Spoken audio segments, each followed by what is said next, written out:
অনেকের কাছে অস্বস্তিকর ও বিব্রতকর অভিজ্ঞতা।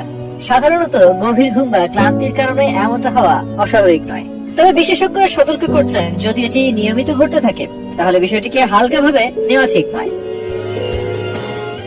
চিকিৎসকদের মতে ঘুমের মধ্যে লালা ঝরা নিজে কোনো রোগ নয়, বরং এটি শরীরের ভেতরে চলমান বিভিন্ন সমস্যার একটি সম্ভাব্য লক্ষণ হতে পারে। বিশেষ করে যদি হঠাৎ করে এই প্রবণতা বেড়ে যায় তাহলে তা গুরুত্ব সহকারে দেখা প্রয়োজন।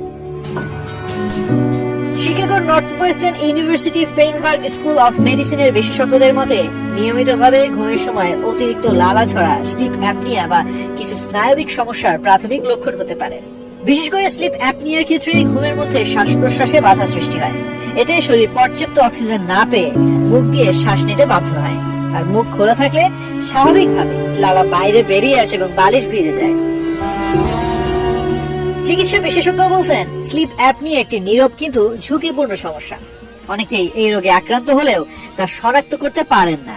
সঠিক চিকিৎসা না হলে এটি হৃদরোগ, ডায়াবেটিস সহ বিভিন্ন জটিলতার ঝুঁকি বাড়াতে পারে। নাকের সমস্যা ও শ্বাস প্রশ্বাসের বাধা।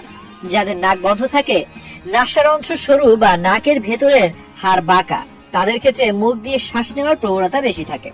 এই অবস্থায় ঘুমের সময় লালা ঝরা খুবই সাধারণ একটি ঘটনা হয়ে দাঁড়ায়। হজমজনিত সমস্যার প্রভাব। অ্যাসিড রিফ্লাক্স বা গ্যাস্ট্রিকের সমস্যাও এর একটি গুরুত্বপূর্ণ কারণ হতে পারে। পাকস্থলীর অ্যাসিড খাদ্যনালীতে ফিরে এলে শরীর প্রতিরক্ষামূলকভাবে অতিরিক্ত লালা তৈরি করে, ফলে সকালে ঘুম থেকে উঠে গলা ভারী বা অস্বস্তিকর লাগতে পারে। অন্যান্য সম্ভাব্য কারণ। চিকিৎসকদের মতে আরো কিছু কারণেও এই সমস্যা দেখা দিতে পারে, যেমন দাঁত কিরমির করা, টনসিল বা সাইনাস সংক্রমণ, অ্যালার্জির কারণে নাক বন্ধ থাকা, বয়স্কদের ক্ষেত্রে গলার মাংসপেশি শিথিল হয়ে যাওয়া এবং স্নায়বিক রোগের প্রাথমিক লক্ষণ।